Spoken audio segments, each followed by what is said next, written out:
வருஷத்தை நன்மையால் முடிசூட்டும் தெய்வமே, வற்றாத கிருபைகளால் என்னை என்றும் நடத்திடுமே.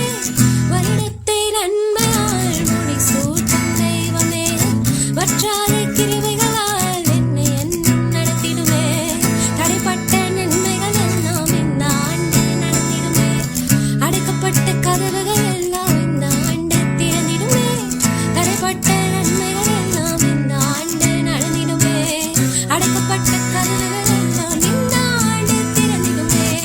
மகிமேல் மேல் மகிமை என்னை மறுரூபமாக்கும் மகிமை, மகிமேல் மேல் மகிமை என்னை மறுரூபமாக்கும் மகிமை, எந்தன் வாழ்வை மாற்றிடும் மாறாத உந்தன் மகிமை, எந்தன் வாழ்வை மாற்றிடும் மாறாத உந்தன் மகிமை. Praise the Lord. கர்த்தரும் இரட்சகருமாகிய இயேசு கிறிஸ்துவின் நாமத்தில் உங்கள் யாவருக்கும் இனிய புத்தாண்டு நல்வாழ்த்துக்கள். Wish you happy and blessed new year. இன்றைக்கும் தேவன் நம் ஒவ்வொருவரையும் பார்த்து நமக்கு சொல்லும் ஒரு வார்த்தையை நாம் கேட்போம். சங்கீதங்களின் புஸ்தகம் 65:11 இப்படியாய் சொல்லுகிறது, வருஷத்தை உம்முடைய நன்மையால் முடிசூட்டுகிறீர், உமது பாதைகள் நெய்யாய் பொழிகிறது. Psalms 65:11. You crown the year with your goodness and your paths drip with abundance. பாருங்கள், தேவன் நம் ஒவ்வொருடைய வாழ்க்கையிலும் இந்த வருடம் முழுவதையும் நன்மையால் முடிசூட்ட விரும்புகிறார். அதுதான் அவருடைய இருதயம். இந்த உலகத்தில் பல காரியங்கள் நன்மை என்று தோன்றினாலும் வானத்தையும் பூமியும் உண்டாக்கின தேவனிடத்திலிருந்து நமக்கு வருகிற நன்மை தான் உண்மையான நன்மை, நித்தியமான நன்மை. வேதம் சொல்கிறது, யாக்கோபின் புஸ்தகம் 1:17, நன்மையான எந்த ஈவும் பூரணமான எந்த வரமும் பரத்திலிருந்து உண்டாகி ஜோதிகளின் பிதாவினிடத்திலிருந்து இறங்கி வருகிறது. அவரிடத்தில் யாதொரு மாறுதலும் யாதொரு வேற்றுமையின் நிழலும் இல்லை. James 1:17. Every good gift and every perfect gift is from above and comes down from the Father of lights, with whom there is no variation or shadow of turning. பாருங்கள், பட்சாபாதம் இல்லாத தேவாதி தேவன் எல்லாவற்றையும் சிருஷ்டித்த சிருஷ்டி கர்த்தரிடத்திலிருந்து நம் ஒவ்வொருவருக்கும் நன்மை புறப்பட்டு வருகிறது. அந்த நன்மையான எந்த ஈவு, பூரணமான எந்த வரம், 2 காரியங்களை இந்த வேத வசனம் சொல்கிறது. ஒவ்வொருடைய வாழ்க்கையிலும் அநேக நன்மைகளை கொடுக்க தேவன் ஆவலாயிருக்கிறார். ஒவ்வொருடைய வாழ்க்கையிலும் பூரணமான வரத்தை கொடுக்க கர்த்தர் ஆவலாயிருக்கிறார். இந்த உலக வாழ்க்கையை நாம் தேவனுடைய திட்டத்தின்படி மிக சந்தோஷமாய் செலவழிக்க, தேவ திட்டத்தை நிறைவேற்ற நம்முடைய வாழ்க்கையில் தேவன் அருளும் நன்மை வேண்டும், தேவன் அருளும் பூரண வரம் வேண்டும். இன்றைக்கு கேட்போம், ஆண்டவரே, இந்த வருஷத்தை நன்மையால் முடிசூட்டுவேன் என்று வாக்கு கொடுத்தீரே, உம்மிடத்திலிருந்து புறப்பட்டு வருகிற அந்த ஈவுகளை கொடும், உம்மிடத்திலிருந்து புறப்பட்டு வருகிற அந்த பூரண வரம் கொடும் என்று கேட்போம். ஏனென்றால் அவரை குறித்து வேதம் சொல்கிறது, அவர் பட்சாபாதம் இல்லாத தேவன், அவரிடத்தில் வேற்றுமை நிழல் இல்லை, எல்லாரையும் தன் பிள்ளைகளாய் பார்க்கிற ஒரு நித்திய பிதா அவர் என்று வேதம் சொல்கிறது. ஆகவே தான் அவர் மனிதனாக பூமியில் உலாவின போது தன்னண்டே வந்த ஜனங்களை பார்த்து ஒரு வார்த்தை சொல்கிறார். மத்திய எழுதின சுவிசேஷம் 7:11, ஆகையால் பொல்லாதவர்களாகிய நீங்கள் உங்கள் பிள்ளைகளுக்கு நல்ல ஈவுகளை கொடுக்க அறிந்திருக்கும் போது பரலோகத்தில் இருக்கிற உங்கள் பிதா தம்மிடத்தில் வேண்டிக் கொள்கிறவர்களுக்கு நன்மையானவைகளை கொடுப்பது அதிக நிச்சயம் அல்லவா? Matthew 7:11. If you then, being evil, know how to give good gifts to your children, how much more will your Father who is in heaven give good gifts to those who ask him?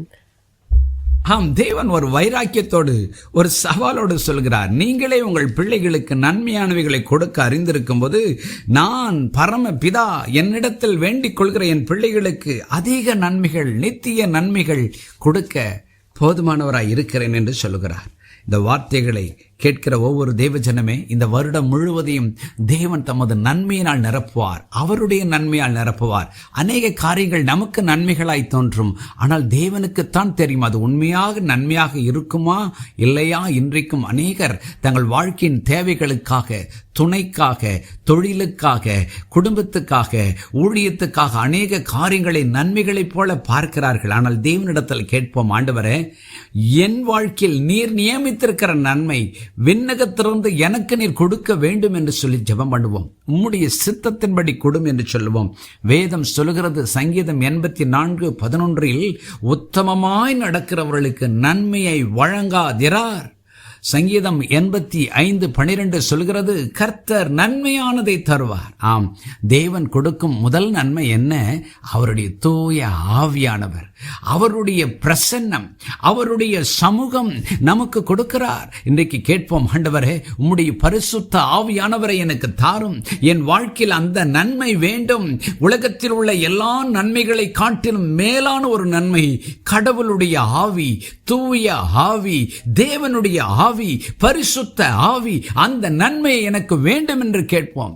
நிச்சயமாய் கர்த்தர் கொடுப்பார். ஆகவே தன் பக்தனாகிய மோசே தேவனை பார்த்து கேட்கிறார், நான் ஒரு பெரிய நீண்ட பாதை போக வேண்டியது இருக்கிறது, நீர் என்னுடன் வர வேண்டும், உம்முடைய பிரசன்னம் வேண்டும், உம்முடைய ஆவி வேண்டும், உம்முடைய சமூகம் வேண்டும் என்று தேவனிடத்தில் போராடி ஜெபம் பண்ணுகிறார். அப்பொழுது தேவன் அவருக்கு ஒரு பதில் சொல்கிறார். யாத்ராகமம் புஸ்தகம் 33:14 சொல்கிறார், என் சமூகம் உனக்கு முன்பாக செல்லும், நான் உனக்கு இளைப்பாறுதல் தருவேன். Exodus 33:14. And he said, my presence will go with you and I will give you rest. ஆம் பிரியமானவர்களே, தேவன் நமக்கு கொடுக்கிற ஒரு மகிமையான நன்மை அவருடைய தூய ஆவியானவர். அதனால் தேவனுடைய பிரசன்னத்தை 24 மணி நேரம் நம்முடைய வாழ்க்கையில் அனுபவிக்க முடியும். தேவன் சொல்கிறார், என் பிரசன்னம், என் சமூகம், நான் உன்னோடு இருக்கிற உணர்வு எப்பொழுதும் உன்னோடு இருக்கும். நான் உனக்கு முன்பாக போய் கோணலானவைகளை செவ்வையாக்குவேன், கரடு முரடானவைகளை சமனாக்குவேன், உனக்காக யுத்தங்களை செய்வேன், உனக்காக பரிந்து பேசுவேன், உனக்கு இளைப்பாறுதலை நானே தருவேன் என்று வாக்களிக்கிறார். இந்த உலகத்தில் மாத்திரமல்ல, வரும் உலகத்திலும் அவர் இளைப்பாறுதல் தருவதற்காகத்தான் அவர் நம்மோடு இருக்கிறார். இந்த உலகத்தில் அவர் நம்மோடு இருப்பார். இந்த உலக ஓட்டத்தை நாம் முடித்த பின்பு நாம் அவருடன் இருப்போம். அதுதான் அவர் கொடுக்கிற தேவ பிரசன்னம், இளைப்பாறுதல். இயேசு ராஜா இந்த பூமியை தம்முடைய பிள்ளைகளுக்காய் இரத்தத்தை சிந்தி ஜீவனை கொடுத்து 3ஆம் நாள் உயிரோடு எழுந்து தான் உயிருள்ளவர் என்று அநேகருக்கு அநேக முறை காண்பித்து விட்டு விண்ணகத்திற்கு சொல்லும்போது ஒரு வார்த்தை சொல்கிறார், இதோ உலகத்தின் முடிவு பரியந்தம் சகல நாட்களிலும் நான் உங்களுடனே கூட இருக்கிறேன் என்று, சகல நாட்களிலும் என்னுடைய சமூகம் முன்னோடு இருக்கும் என்று வாக்குறுதி இருக்கிறார். இன்றைக்கும் ஆண்டவரை பார்த்து மோசேயை போல ஜெபம் பண்ணுவோமா? இயேசுவே, என்னோடு கூட நீர் வாரும், நீர் இல்லாமல் ஒரு அடி கூட நான் இந்த வருடத்தை எடுத்து வைக்கக்கூடாது. ஒவ்வொரு நாளும் 12 மாதங்களும் ஒவ்வொரு வாரமும் ஒவ்வொரு நாளும் ஒவ்வொரு நிமிடமும் ஒவ்வொரு நொடியும் உம்முடைய ஆவியினால் நான் நடத்தப்படணும். உம்முடைய ஆவியானவர் என்னோடு இருக்க வேண்டும். உம்முடைய பிரசன்னத்தோடு நான் செல்ல வேண்டும். அப்பொழுது நீர் கொடுக்கிற இளைப்பாறுதலை நான் அனுபவிக்கட்டும் அப்பா. இன்று என்னோடு இணைந்து ஜெபிக்கிற ஒவ்வொருவருக்கும் உம்முடைய பிரசன்னத்தை கொடுப்பீராக. நீர் வாக்கு அருளிருக்கிற உம்முடைய நன்மையாகிய தூய ஆவியானவர், அது நிமித்தம் நாங்கள் அனுபவிக்க போகும் உம்முடைய பிரசன்னத்தை நீர் தருகிறதற்காய் ஸ்தோத்திரம். இயேசுவின் நாமத்தில் பிதாவே.